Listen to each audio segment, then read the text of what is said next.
Mon Seigneur, mon Dieu, je crois fermement que tu es ici, présent, que tu me vois, que tu m'entends.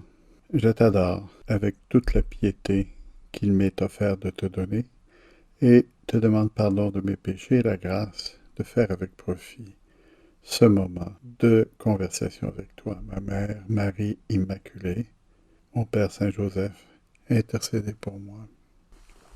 J'ai lu il y a quelques jours quelques moments de la vie d'un héros de guerre qui s'appelait le caporal Desmond Doss, un Américain, qui s'était enrôlé dans l'armée avec le désir de ne pas tuer, mais au contraire de guérir. Il avait demandé la permission de ne pas utiliser d'armes, mais au contraire d'aller dans les champs de bataille pour ramasser les blessés et les guérir autant que cela puisse se faire. On a d'abord contesté, puis ensuite on l'a laissé faire. On a vu, bon, c'est un patriote, c'est un homme qui peut faire beaucoup de bien. Alors finalement, après un certain débat, on l'a envoyé faire la guerre. La guerre était avancée, c'était dans le moment où la guerre du Pacifique était en train de se dérouler intensivement. Il se présente et il commence à faire son travail.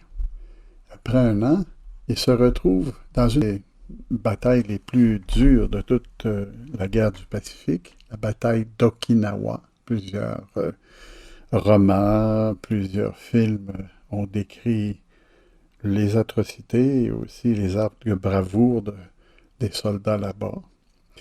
Et ce qui nous intéresse de cet homme-là, c'était d'abord qu'à cause de ses convictions personnelles, il n'osait pas tuer qui que ce soit.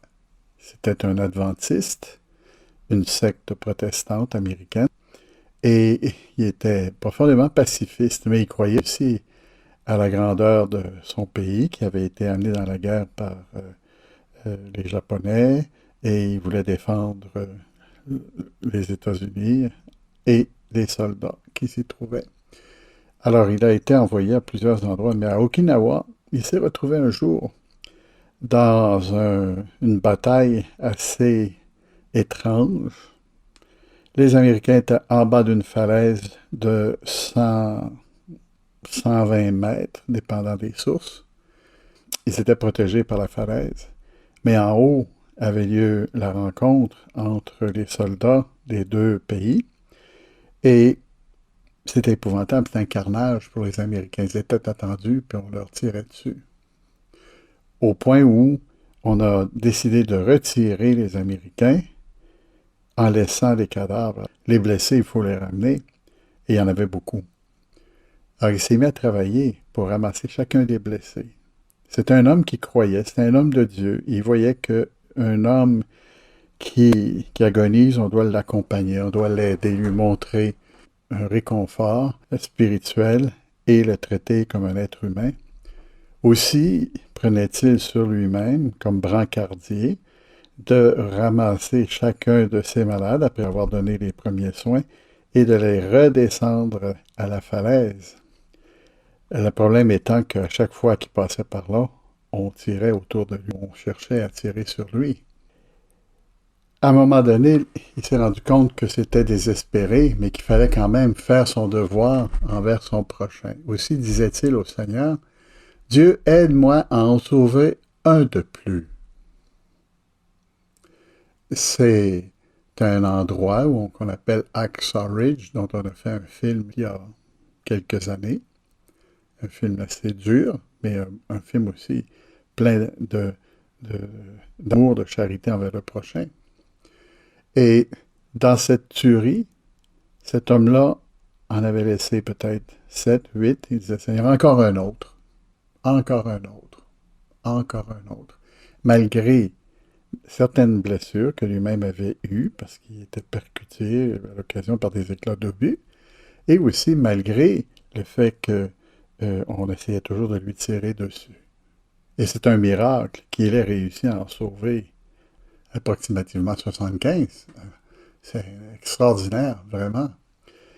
Et cette histoire vient faire résonner en nous ce que les paroles de l'Évangile nous disent.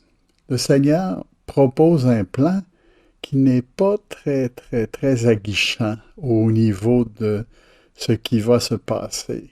Il prépare ses apôtres au pire. Il leur dit, « Je vous envoie comme des brebis au milieu des loups.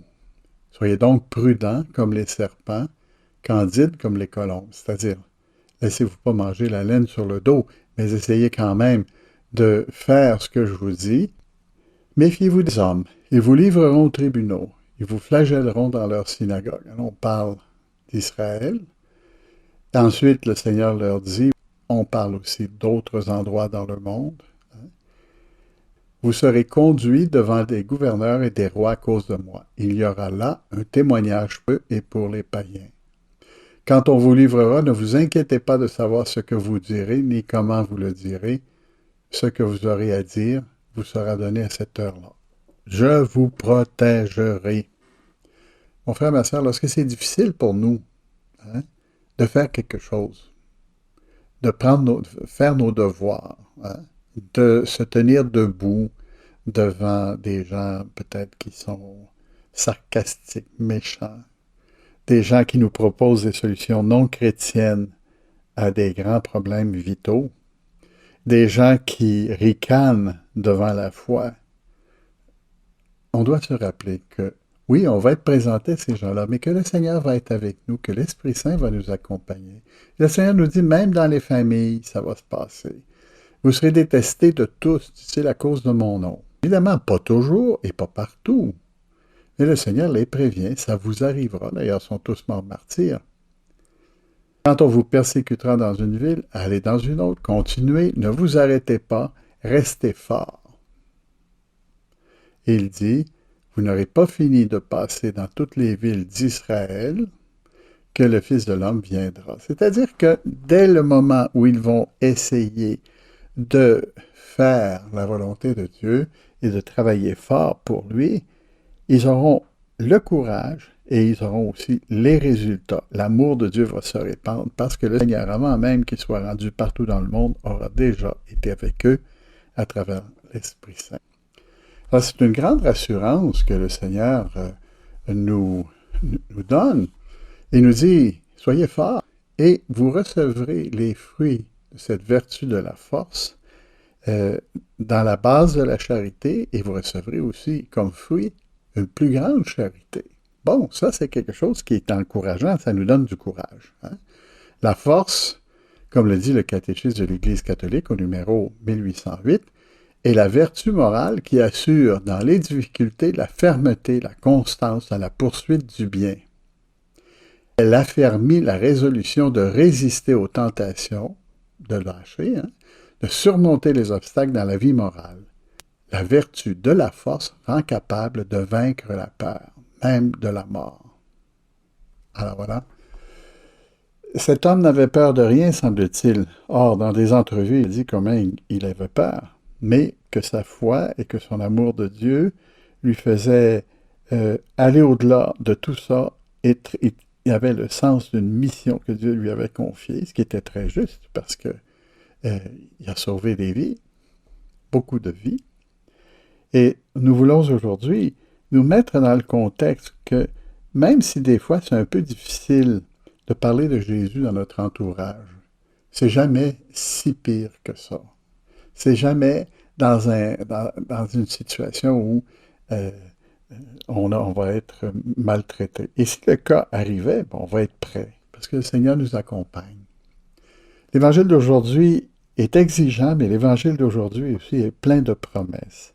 La présence de Jésus, la présence de l'Esprit Saint qui va nous faire faire les bonnes choses au bon moment, comme cet homme Desmond, qui passe un peu partout, à travers les balles sans se faire attraper. Il a quand même été blessé de différentes manières, mais il a été capable de sauver 75 sans vie.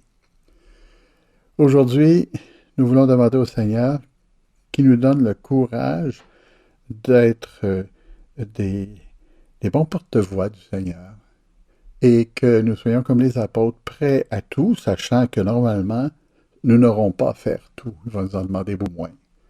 Mais que si à un moment donné, il nous en demande un peu plus, on ne devrait pas se plaindre. on va pas perdre la vie pour ça, fort probablement. Marie, tu veilles sur nous, tu montres le chemin, apprends à être comme des colombes et en même temps assez intelligents comme les serpents pour se sortir du pétrin. Amen. Je te remercie, Seigneur, des bonnes résolutions, des actes d'amour que tu m'as communiqués dans cette méditation. Je te demande de m'aider à les mettre en pratique. Ma mère immaculée, Saint Joseph, mon Père et Seigneur, mon ange gardien, intercédez pour moi.